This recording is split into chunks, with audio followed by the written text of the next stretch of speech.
Bonjour à tous et bienvenue sur boursicoté.com pour cette nouvelle analyse technique du CAC 40 en clôture avec une séance qui a totalement invalidé la possible sortie ici de la dynamique baissière, puisque suite à la rupture ici de cette résistance oblique, on avait émis l'hypothèse qu'en cas de rupture ici de ce point haut à 8126 points, que l'on pourrait revenir sur 8145 points, ce qui a été fait, mais que l'ensuite on pourrait repartir donc en franchissement cette zone. Il en a été tout autrement, puisqu'au contraire on est directement repassé sous les 8092 points. C'est le premier niveau d'invalidation justement de la poursuite de ce mouvement haussier, et on est même revenu ici sur la zone des 8024 et sur la zone des 7975 points, dans un mouvement assez volatile lié justement à une surprise sur les chiffres du PIB du côté des États-Unis, un PIB qui s'est révélé nettement inférieur à ce qui était attendu et qui fait craindre un petit peu sur l'évolution de l'économie américaine. Et donc clairement on revient ici au contact de cette ancienne résistance qui pour l'instant devient support.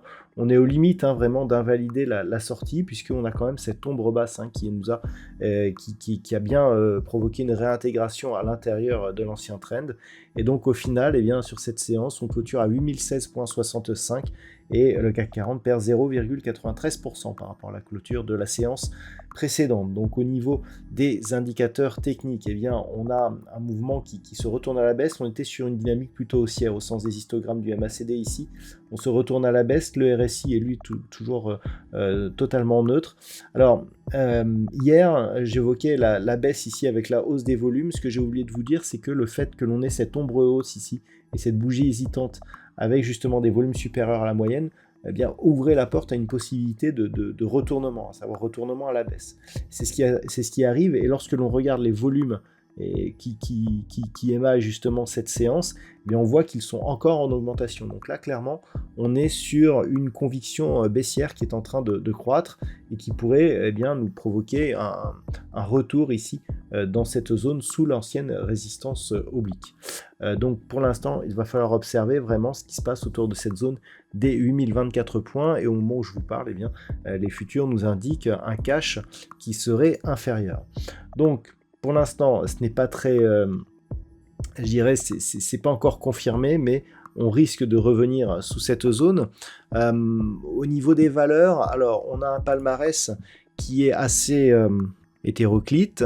Dans les plus fortes hausses, on a Sanofi qui s'en sort bien au niveau de sa publication de résultats, et donc qui gagne 4,47%. Derrière, Refin Scientifique et ST Microélectronique sont sur des hausses proches de 1,15%. Et puis derrière, on a BNP Paribas et Kering qui gagnent moins de 1%. Au niveau des plus fortes baisses, Dassault Systèmes perd de 4,24%. Ensuite, on a énormément de valeurs qui sont entre 2 et 2,8% de pertes, à l'image de LVMH, moins de 77. Derrière, on a Téléperformance, Pernod Ricard ou Hermès. Donc le luxe très mal représenté sur ce classement, ce qui tire énormément l'indice parisien à la baisse quand on connaît le poids de ces titres, donc dans la pondération de l'indice. Alors, on est donc sur une tendance qui reste tout de même haussière, puisque du point de vue de la loi de Dow, ce qu'il fallait, c'était casser ici ce point haut significatif. Ce point haut, il est cassé, et on peut désormais considérer que si on regarde la succession de points hauts et de points bas, on est ici sur un point haut ici, un point bas ici, un point haut ici, et pour l'instant le point bas on le cherche.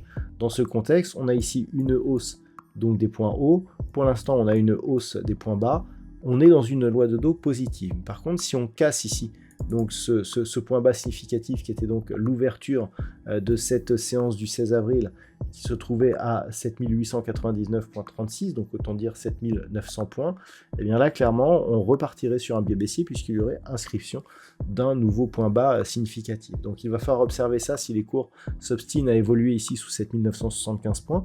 Pour l'instant on rebondit bien, mais les futurs nous indiquent que le rebond est déjà terminé et qu'on pourrait repartir à la baisse donc dès demain. Donc ce seront les niveaux à surveiller. Niveau de déclenchement ici 7975 points. Après ce que l'on vient d'avoir, 7975 points cassés, ça s'apparenterait énormément à une possible réintégration à l'intérieur de ce trend. Par contre, si les cours restent ici demain au-delà des 8024 points, eh bien on sera justement dans cette configuration, à savoir ici impulsion, consolidation, possibilité de reprise. Mais pour cela, il faudrait valider eh bien, une rupture de cette zone des 8145 points et du plus haut significatif de la veille qui se situait à 8146,96. Donc les niveaux à surveiller demain, 8024 pour savoir si on ouvre en dessous ou pas, auquel cas ça sera 7975 qui serait en risque.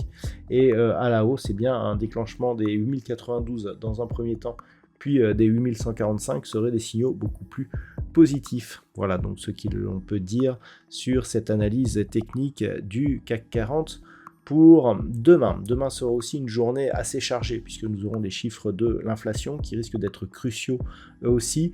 Au niveau de l'étude statistique, eh bien, on a une stabilisation pour demain mais qui pourrait être suivie dès le début de la semaine prochaine par une phase de baisse. La conviction est assez marquée, notamment sur la fin de la semaine prochaine, puisqu'on pourra avoir une accélération selon ces statistiques qui pourrait intervenir donc d'ici là. Voilà ce que l'on peut dire donc pour aujourd'hui. Je vous souhaite de passer une très bonne soirée. On se retrouve dès demain pour d'autres analyses techniques, toujours sur le site boursicoté.com.